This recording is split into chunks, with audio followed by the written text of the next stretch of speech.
Hey Bodacious Beast, welcome back to my channel. My name is Scottyallenday.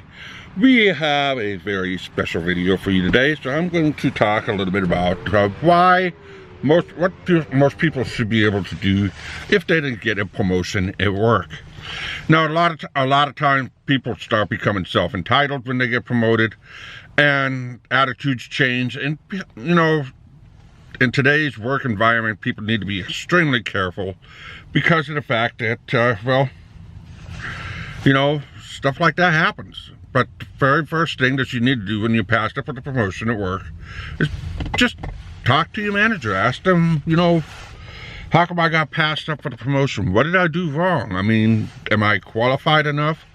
Do I have the skills? What can I do so I can be able to make a promotion, to advance in this career? And, you know, approach them professionally and ask. Now, some managers are toxic, some managers have their favorites, then they're going to hide that. And some managers have been in the business so long that they know how to hide this.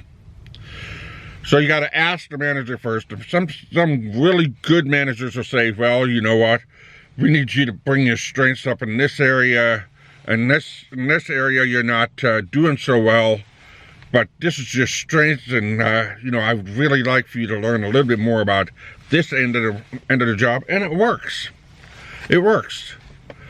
But you have some managers that are toxic, and they're gonna you know, beat around the bush. So the next part is you know, map out a plan. Make an assessment for your future. Okay, what can I do to be able to get that promotion? Or what can I do if I want to jump ship and go off into another direction? Now, let's say you are a manager at a, let's say you're a manager, you wanted to be a manager at an IHOP. And you've been a server, and you've been a waiter, and you've been doing extremely well. But what can you do to make yourself come out on top? Do you have your CPR certification? Do you have another language that you may know? Do you know sign language? Those are little tiny things that can actually put you over the top. And the other thing is, look around in your community. There's all kinds of community workshops that are affordable to just about anybody. Learning another language, dealing with difficult customers, a lot of things has to do with safety, and those are the type of classes that you want to be able to put onto your resume. And by doing that, it makes you stronger for a manager and increases your employability and your value to any company that you work for.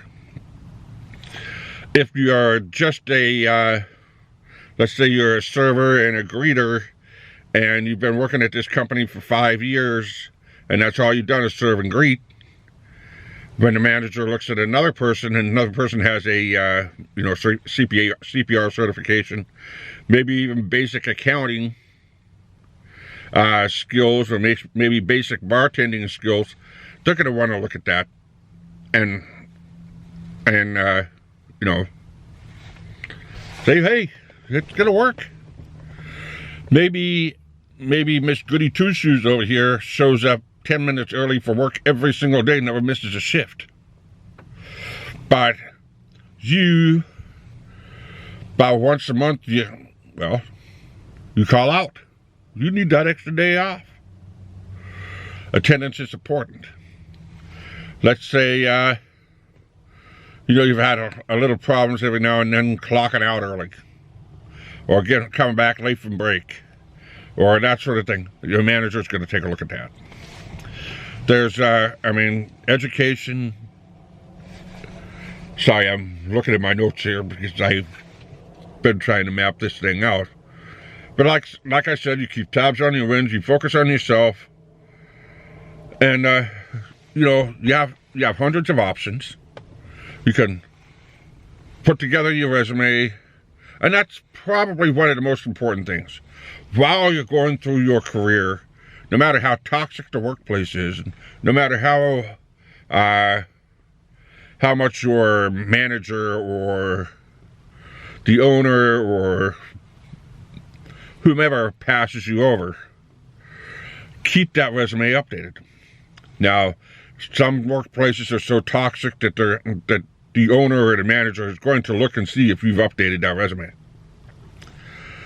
Now, this could be good or bad for you, but let's say your manager comes up to you and says, I've noticed you updated your resume. Why? You've only been here for under a year.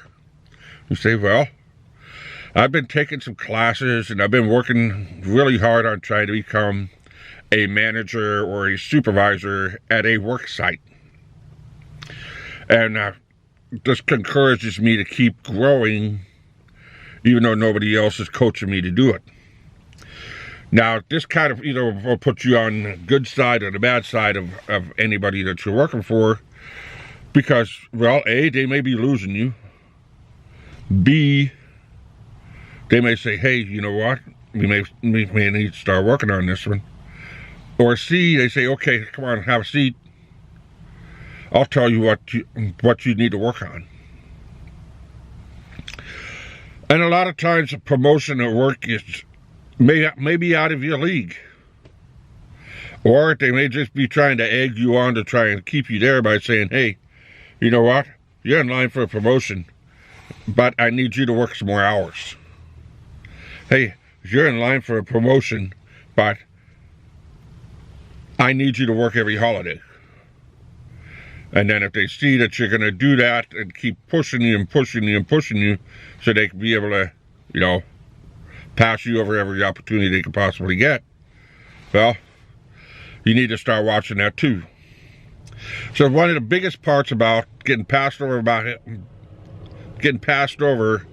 on any kind of promotion is take notes. Every time that you get passed over, every time that a manager uses the word promotion to you, or an owner uses the word promotion to you, write that down, put a date down and say, mention promotion. Or, you might not get a promotion.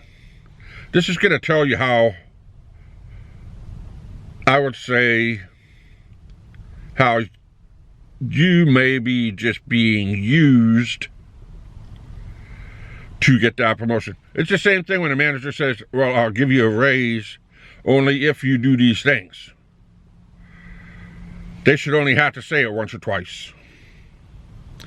But if they use it all the time, they're going to be using you, and they know that you're not going to jump ship.